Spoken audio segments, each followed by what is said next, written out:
Dream job YouTube চ্যানেলে প্রত্যেককে স্বাগত জানাই। এই মুহূর্তে একটি অত্যন্ত গুরুত্বপূর্ণ খবর উঠে এসেছে কলম পত্রিকা সূত্রে। মাদ্রাসায় ৫,৫০০-এরও বেশি শূন্যপদ তৈরি হয়েছে, এই সংক্রান্ত একটি খবর উঠে এসেছে।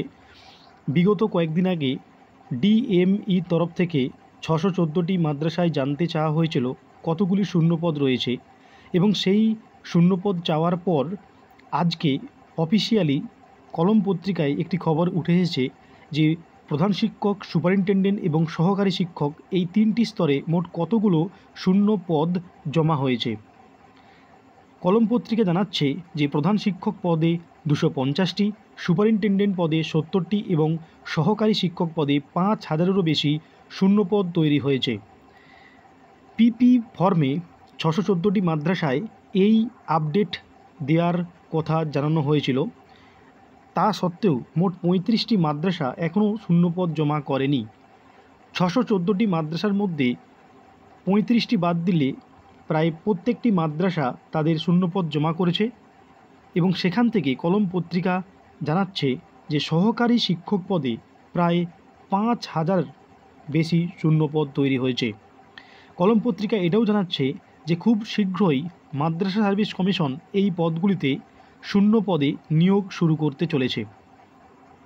দেখো, আমি ড্রিম জব ইউটিউব চ্যানেলে আগেই জানিয়েছিলাম যে যেহেতু সামনে বিধানসভা ভোট, সেটাকে সামনে রেখে সংখ্যালঘু সম্প্রদায়কে খুশি করার জন্য মাদ্রাসায় কিন্তু ফের শূন্য পদে শিক্ষক নিয়োগ শুরু হবে। কারণ 7 এসএলএসটিতে যে শূন্যপদ ছিল তা অনেকটাই কম। যদি 5,000-এর বেশি শূন্যপদ সরকার স্যাংশন করে, তাহলে কিন্তু সাবজেক্ট ওয়াইজ ভ্যাকেন্সি অনেকটাই বেশি থাকবে। এখন দেখার যে 5,000-এর মতো শূন্য পদে সরকার কবে শিক্ষক নিয়োগের বিজ্ঞাপন দেয়। তবে যেটা আমার ধারণা, এই বছর হয়তো আবার মাদ্রাসায় শিক্ষক নিয়োগের বিজ্ঞাপন আসতে চলেছে। এবার সরকার কত শূন্যপদ স্যাংশন করে সেটা এখন দেখার, এবং আশা করব যে 5,000 শূন্যপদ যদি সরকার স্যাংশন করে, তাহলে সাবজেক্ট ওয়াইজ কিন্তু ভ্যাকেন্সিটা 7 এসএলএসটির থেকে অনেকটাই বেশি থাকবে বলে আমার ধারণা। এই একটি খবর আজকে উঠে এসেছে।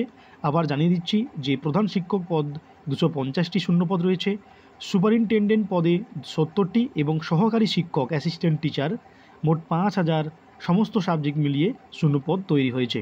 এখন দেখার মাদ্রাসা সার্ভিস কমিশন কবে তাদের অফিসিয়াল নোটিশ জানিয়ে শিক্ষক নিয়োগের বিজ্ঞাপন দেয়। প্রত্যেকে অসংখ্য ধন্যবাদ।